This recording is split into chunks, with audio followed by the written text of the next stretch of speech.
So far so good. When I was introduced yesterday, I was informed that we have about 14 different countries that are convening here.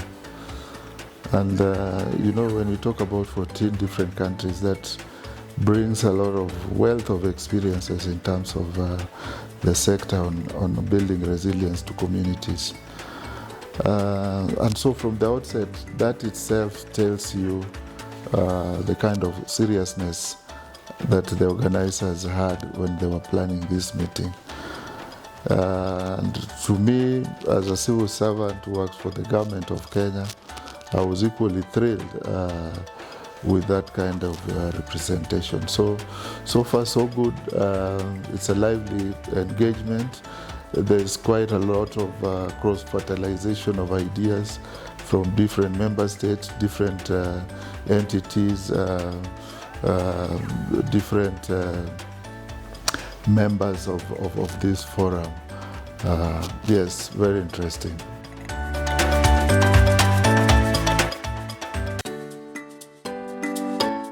The take-homes, I can narrow down to 3. One is on outcome mapping, which we did. And we've been using the log frame for quite some time, and now I've gained insights on another tool that we can use for to monitor our projects and see the change in our communities.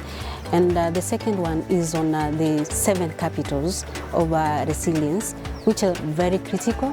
We design our projects without minding about the 7 capitals, and now since I've learned about the 7 capitals, I'll be very, very intentional when designing our projects so that the impact in our community is greater than what we've been looking at.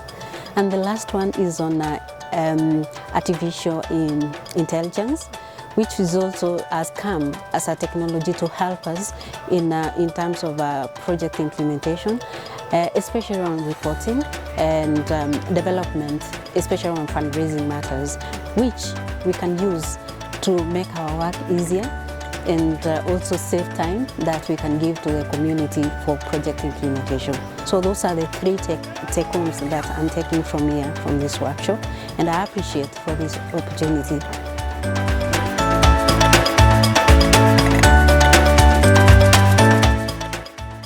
I think one other thing that came across was the importance of working with structural change and working with policies. As civil society actors, we are very used to working with service delivery, or we work on a community level, but the importance of actually engaging with political stakeholders and policy makers to ensure that the change we want to see is structural. And in that way also sustainable over time. And that was very clearly brought out by representatives from the government, which we're here today, from SIDA, the Swedish Embassy, as well as from the UN, one of the UN agencies. So I think that was a call to us, which we can go even further in, and a very important aspect in how to reach sustainable change and actually how to build resilience in communities.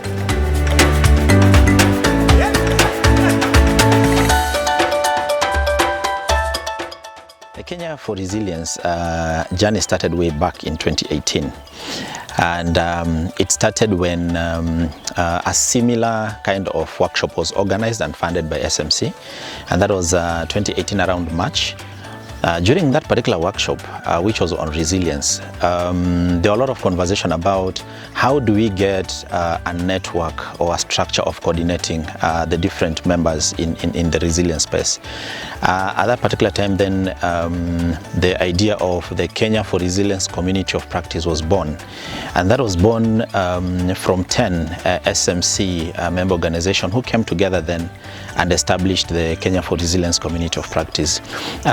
That quickly became an active network, open to other members who then joined. And then during a similar workshop in 2020, right here in Sitam Kadolta, members came together and thought, well, we have a community of practice which basically supports the learning component of the resilience members. But then they thought that we needed to have another practical element to the network. And so during then, again, 7 member organizations came together and they were able to put together a proposal, now what resulted into the birth of the Kenya for Resilience Consortium project. So the Kenya for Resilience Consortium project then was funded together with Phase 2. Because Phase 1 ran 2019-2020 for the COP, funded by SMC. And then the Phase 2 of the Community of Practice then was funded and began in 2021 together with the Kenya for Resilience Consortium. Now, at that particular point, we had the learning aspect and then we also had the practical component. So a lot of learning would happen from the practical component, and then they will be harvested and they'll be shared through the Community of Practice to different members. So we are getting to a point where 5 years, because Children's Mission has been the hosting secretariat for Kenya for Resilience for 5 years now, up to 2023.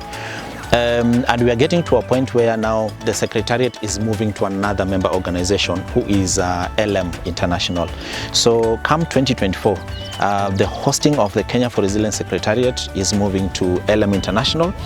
But at this point where it is moving to LM International, Children's Mission has really played a critical role in coordinating and even ensuring that there is growth. Right now, this year, we actually coordinated the election of the new board of governance for the Community of Practice, who are now in charge of providing the overall governance. So at this point, we are very happy to be able to pass the mantle to another member organization to be able now to coordinate the secretariat. And we believe and we pray that they're going to also do a good job. However, Children's Mission is still part and parcel of Kenya for Resilience, and we are willing to be able to offer our support and work together to ensuring that now this baby or this teenager at this point has now matured into an adult and even grown from Kenya now to Africa.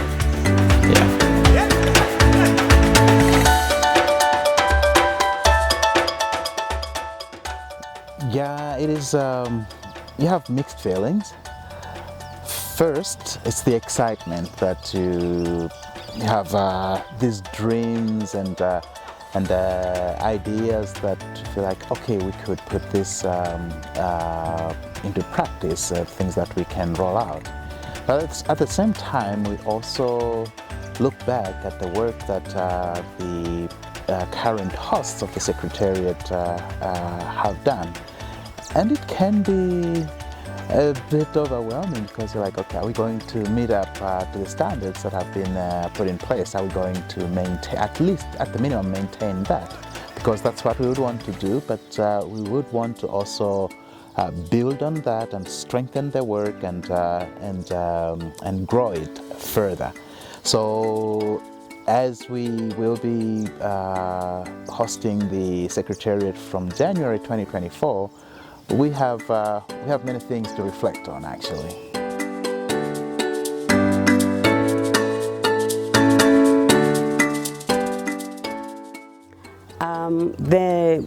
The future of Kenya for Resilience is actually to spread our wings, to just not have Kenya for Resilience, but have Uganda for Resilience, Ethiopia for Resilience, Zambia for Resilience, Burkina Faso for Resilience, and so on. And finally, we would like to have an umbrella, which we are calling it Africa for Resilience. And it is not far off. The discussions, the conversations are already happening. And in this workshop that has been happening here at Kadolta, the Resilience workshop, it has been amazing just to see the fire go up. And many people have approached both the chair and other board members on how we can actually be able to support them to be able to start their country chapters for resilience. And we see this like a good move, because when you look at Africa, the communities, when it comes to issues of resilience, communities face almost the same issues when it comes to poverty levels.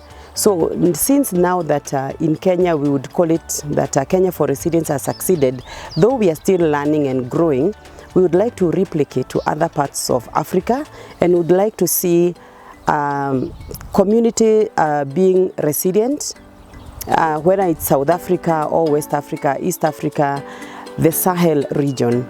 We are very happy just to give them support in terms of strategic support, in terms of how they can start the process, involving all the stakeholders, including the government of their countries, because the government has the sole responsibility to make sure that the citizens of that country actually are resilient. And because resources are never enough, that is why the CSOs through the country chapter can actually come in and help build resilient communities.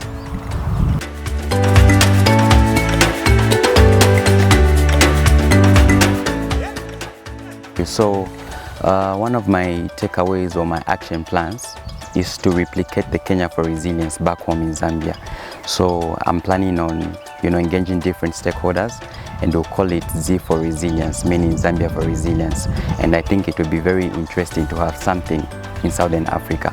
And since at regional level they are talking about upscaling it to a regional for resilience, and when that time comes, I think we'll be very glad to participate in that workshop.